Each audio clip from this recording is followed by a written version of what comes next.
Price B to God. தேவனுடைய நாமம் மகிமைப்படுவதாக. தயவினால் நீர் என் பர்வதத்தை திடமாய் நிற்க பண்ணி இருந்தீர். தயவு என்பது ஒரு மிகப்பெரிய பாக்கியம். இயேசு கிறிஸ்து பூமியில் வாழ்ந்த நாட்களில் அவர் மனுஷ தயவிலும் நாளுக்கு நாள் வளர்ந்தார் என வேதம் கூறுகிறது. மனித வாழ்வின் வளர்ச்சிக்கு தயவு எண்ணப்படுவது மிக முக்கியமான ஒன்றாகும். மனுஷ தயவே ஒருவரின் வளர்ச்சிக்கு உதவும் என்றால் தேவ தயவுடைய மனுஷன் எப்படிப்பட்டவனாய் இருப்பான் என்று பாருங்கள். தாவீது தன் வாழ்வில் பெற்ற எல்லா உயர்வுகளுக்கும் கர்த்தருடைய தயவே காரணம் என உணர்கிறான்.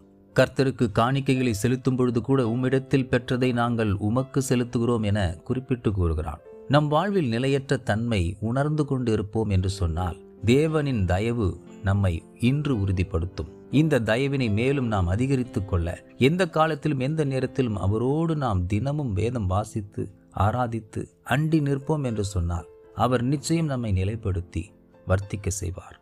God bless you abundantly.